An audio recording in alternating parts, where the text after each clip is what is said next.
جناب مولانا عبدالمغنی صاحب جو اظہار خیال کر رہے تھے، کیونکہ میں مولانا عبدالفیض صاحب کے گاؤں کا ہوں، بچپن سے ان کے ساتھ رہا ہوں اور وہ میرے استاد بھی رہے ہیں۔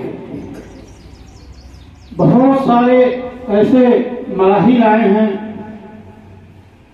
جہاں پر ہم دونوں لوگوں نے ساتھ ساتھ کندھے سے کندھے ملا کر کے کندھے سے کندھا ملا کر کے ہم لوگ چلے ہیں۔ اور آج میں مدرسہ اصلاح پر گیا تھا، ابھی جو تعلیمی پروگرام ابھی ہوا تھا، اس میں ایک بات میں گزار کرنا چاہتا ہوں مولانا عمر اسلم صاحب سے، کہ ایک بات وہاں رہ گئی تھی۔ آج ہمارے گاؤں میں جو یہ بچیوں کی تعلیم دی جا رہی ہے، اس میں سب سے اہم رول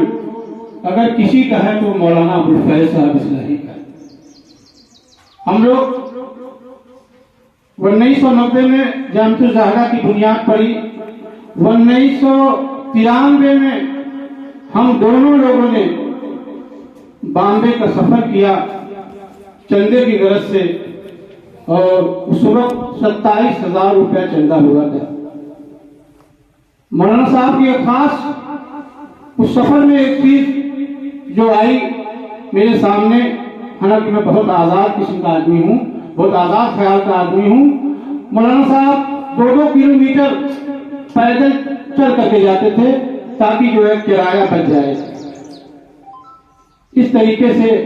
ہم لوگ بڑی محنت، 1 مہینے 15-20 دن کی مسافت کے بعد، سفر کے بعد ہم لوگ یہاں پر تشریف لائے۔ تو مولانا فیض صاحب چونکہ ہمارے گاؤں کے تھے اور ہم ان کے بارے میں بہت اچھی طرح سے جانتے ہیں، اور یہ بہت بڑے افسوس کے ساتھ یہ کہنا پڑ رہا ہے کہ ان کی جو خدمات تھیں گاؤں کے تئیں، اور جو باہر انہوں نے جو خدمت کی، درس و تدریس، درس قرآن، درس حدیث، اور ایک مستقل ایک وقت جو ہے مدرسہ اصلاح پر انہوں نے گزارا، یہ ساری چیزیں آج ہم ان کا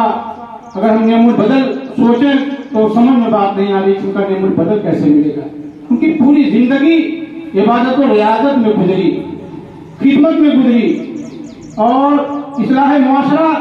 کے لیے اپنے آپ کو صرف کر دیا تھا، اپنے آپ کو جو تج دیا تھا۔ ہر ممکن وہ یہ کوشش کرتے تھے کہ کس طریقے سے فلاحی کام ہو۔ بہرحال ایک عالم کی موت، جیسا کہ ایک عالم کی موت عالم کی موت ہے، دنیا کی موت ہے، تو مولانا عبدالفیض صاحب اس شخصیت کے حامل تھے۔ بہرحال چونکہ مولانا عمر اسلم صاحب ان کے ساتھ برابر سفر بھی رہا، تو کہیں بھی کوئی تقریری پروگرام اس طریقے کا کوئی بھی فلاحی کام تو مولانا عمر اسلم صاحب ان کے ساتھ رہتے تھے، اور مدرسہ اصلاح پر استاد بھی تھے مولانا عمر اسلم صاحب بھی، اس لیے وہ زیادہ ان کے بارے میں جانتے ہیں۔ میں بہت زیادہ وقت نہ لے کر کے بڑے ہی ادب و احترام کے ساتھ مولانا عمر اسلم صاحب سے گزارش کروں گا کہ وہ آئیں اور ان کی جو خصوصیات ہیں، جو ان کے واقعات ہیں، ان طالبات کے سامنے